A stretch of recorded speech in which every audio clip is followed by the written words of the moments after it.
अस्सलामुअलैकुम जी। तड़के की आवाज़ तो आपने सुन ली और मैं लाई हूँ आपके लिए बहुत शानदार और ज़ालिम किस्म का चने की दाल गोश्त की रेसिपी। और ये इतनी मज़े की बनती है कि मैं आपको क्या बताऊँ, दिल खुश हो जाता है। आप कुछ लोग इसे चावलों के साथ पसंद करते हैं, कुछ लोग चपाती के साथ, तो ये आपकी अपनी चॉइस है। और मैं इसको सिर्फ एक ही बर्तन में बनाऊँगी, यानी दो दो बर्तन इस्तेमाल नहीं करूँगी कि इसके में हम चने की दाल उबालेंगे, ये करेंगे वो करेंगे।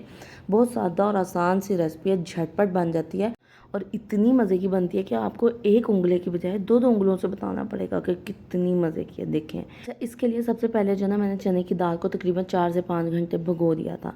चने की दाल को जो है ना पकाने से पहले ज़्यादा नहीं तो कम से कम आधा घंटा 45 मिनट ज़रूर भिगोया करें। उसकी वजह यह है कि चने की दाल में एक स्मेल होती है जो उसके जायके को कम करती है। यही वजह है कि उसको अगर आप भिगो देंगे ना तो स्मेल ख़त्म हो जाएगी और जो चने की दाल है वो बहुत अच्छी बनेगी। अच्छा, ये एक छोटी सी टिप थी। खैर, उसके बाद जो है ना, मैंने दोनों चीज़ें बराबर मिकदार में इस्तेमाल की हैं, यानी गोश्त भी 300 ग्राम और चने की दाल भी 300 ग्राम। दूसरी तरफ मैंने 3-4 टमाटर लिए हैं, 15-16 जवे लहसुन के लिए हैं, 2 छोटे साइज़ के प्याज लिए हैं, 2 बड़ी इलायची ली हैं, एक दालचीनी का टुकड़ा लिया है, 4 लौंग हैं मैंने इस्तेमाल की, और 15-16 जो है काली मिर्चें इस्तेमाल की हैं। उसके बाद नमक, मिर्च और हल्दी, यानी 1-1.5 टीस्पून मैंने तकरीबन नमक इस्तेमाल किया है, 2 टीस्पून मैंने लाल मिर्च इस्तेमाल की है, और 3/4 टीस्पून या 1 टीस्पून तक भी आप इस्तेमाल कर सकते हैं हल्दी। अच्छा, ये सारी चीज़ें इनको हमने गोश्त के साथ जो है गला लेना है। और मैंने जो है ना गोश्त में पानी बहुत कम शामिल किया, तो उसकी वजह ये थी कि गोश्त भी पानी छोड़ता है, टमाटर भी पानी छोड़ते हैं। और जब वेट हिलना शुरू होता है तो मैं आंच बहुत हल्की कर देती हूँ, उससे स्टीम जो है वो नहीं ज़ाया होती और इस तरह से पानी खुश्क नहीं होता।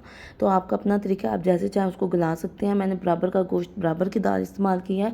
आप इसको भी अपने हिसाब से कम ज़्यादा कर सकते हैं, क्योंकि हर एक अपना बजट होता है और अपना हिसाब से सबने चलना होता है। तो इसलिए मैंने बराबर 300 ग्राम गोश्त और 300 ग्राम दाल इस्तेमाल किया।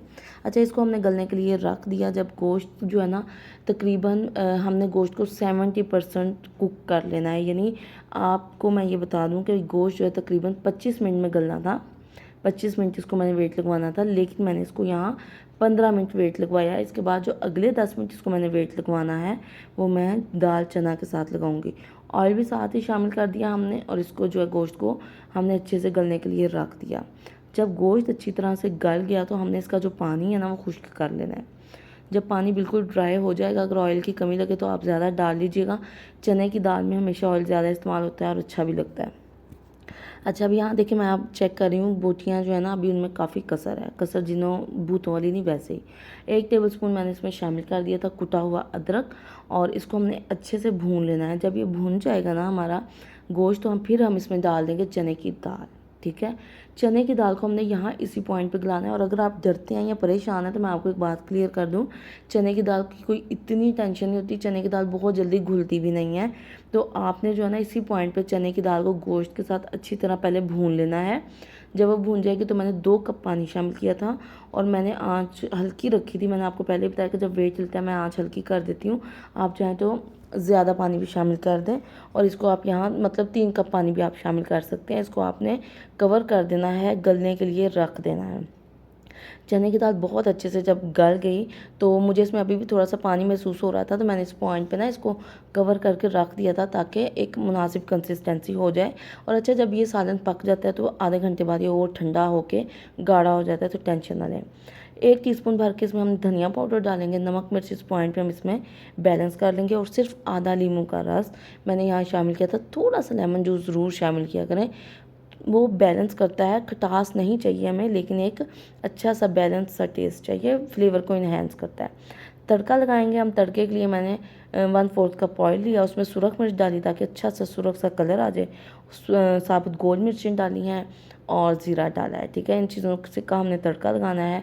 सालन के ऊपर हमने गरम मसाला डाला है, सब्ज़ धनिया डाला और तड़का डाल दिया। इसको बस जब सर्व करने का टाइम आया तो फिर मुझसे सब्र नहीं हुआ और मैंने एक छोटी सी तड़की और लगा दी। यानी तड़का तो ज़रा बड़ा होता है ना, तो 1 टेबल स्पून तड़की हुई, तो बस मैंने तड़की लगा दी थी इसको दोबारा से। तो हमारी बेहतरीन किस्म की जो है ना दाल गोश्त जो है तैयार थी। और बस नेक्स्ट डे मेहमान आ गए इत्तेफाक से नाश्ते में। पराठों के साथ दाल गोश्त उन्होंने भी इंजॉय की। तो बहुत अच्छी और बेहतरीन किस्म की रेसिपी है और इतना मज़ा आता है खा के कि मैं आपको क्या बताऊँ। और एक ही बर्तन में आप आराम से बना लें, झंझट छोड़ दें, इसमें उबालो, इसमें पकाओ, इसमें करो ये वो। लेकिन अगर आप बॉयल करके भी अलहदा पकाना चाह रहे हैं तो फिर आप चने की दाल को बॉयल करते हुए उसमें भी थोड़ा सा साबुत गरम मसाला ज़रूर शामिल किया करें, बहुत अच्छा फ्लेवर आता है। ठीक, लेकिन मेरे ख्याल से आप एक ही बर्तन में भी बहुत अच्छे से बना सकते हैं। तो रेसिपी को ज़रूर ट्राई कीजिएगा और बताइएगा कि आपको ये कैसी लगी और दुआ में याद रखिएगा।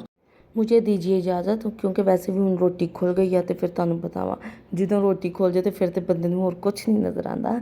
तो फिर हाजिर होंगे मज़ीद पुठी सीधी रेसिपीज़ के साथ। इजाज़त दीजिए, अल्लाह निगहबान।